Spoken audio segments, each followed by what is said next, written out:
কত দুঃখের, কত আফসুসের, কত লজ্জার। 30 পারা কোরআনের হাফেজ, ইন্টারভিউতে ফার্স্ট, সেরা একজন হাফেজ কোরআন, এত সুন্দর কোরআনে পাক শুনাইলেন রমজান মাসে, খতমে তারাবি শুনাইলেন, পিছনে তার কত রকমের মুক্তাদি মুসল্লি। রমজানের 20 রোজা গেল, এখন ওই হাফেজ সাহেবকে সামনে বসায় হাফেজ সাহেবদের জন্য টাকা কালেকশন আরম্ভ হইল,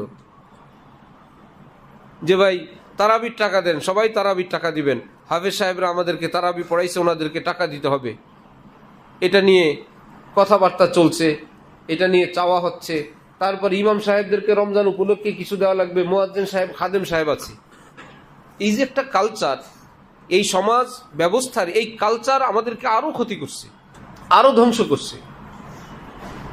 হেফজখানা থেকে আসলাম, হযরত আলা দামাত বারাকাতুহুমের নিকট এটা শুনলাম, খতমে তারাবির এই জিল্লতি, এই বেইজ্জতি এবং এই টাকার হালাল হারাম, কতটা সম্মানের টাকা, কতটা বরকতের টাকা।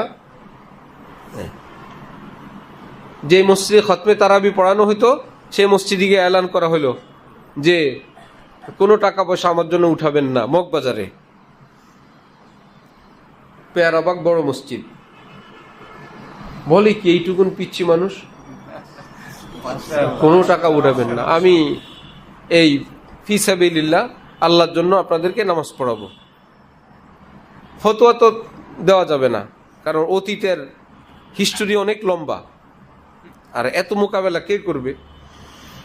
হযরত আল্লাহর সঙ্গে মশওয়ারা করে বিনা ফতোয়ার ভাষায় হযরত আল্লাহ থেকে শোনা, বললাম একজন হাফেজ সাহেব তারাবি পড়ান, মনে মনে আশা 27 রোজা আমাকে একটা টাকা দিবে, আমি মার্কেটিং করব, খাবো, ঘুরবো, উড়াবো।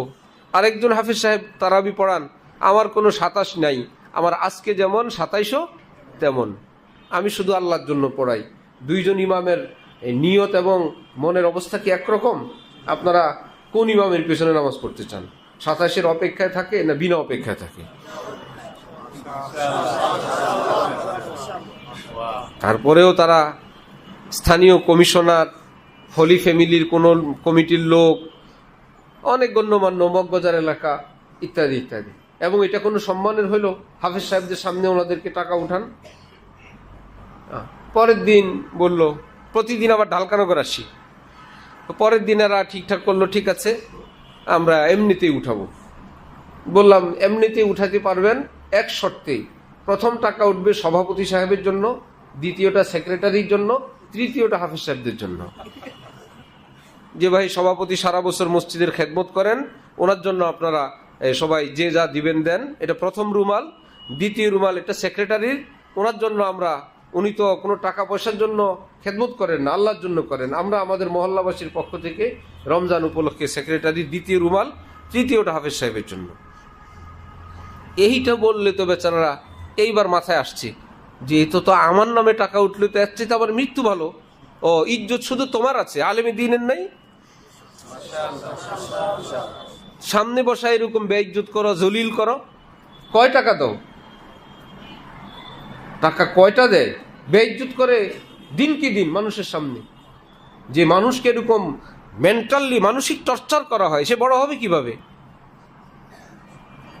শেষে বলল ঠিক আছে, আমরা আর এরকম ঘোষণা দিয়ে, তারা জীবিত আছে এখনো অনেকেই, আলহামদুলিল্লাহ, বহুত মহব্বত করে এখনো, ভীষণ।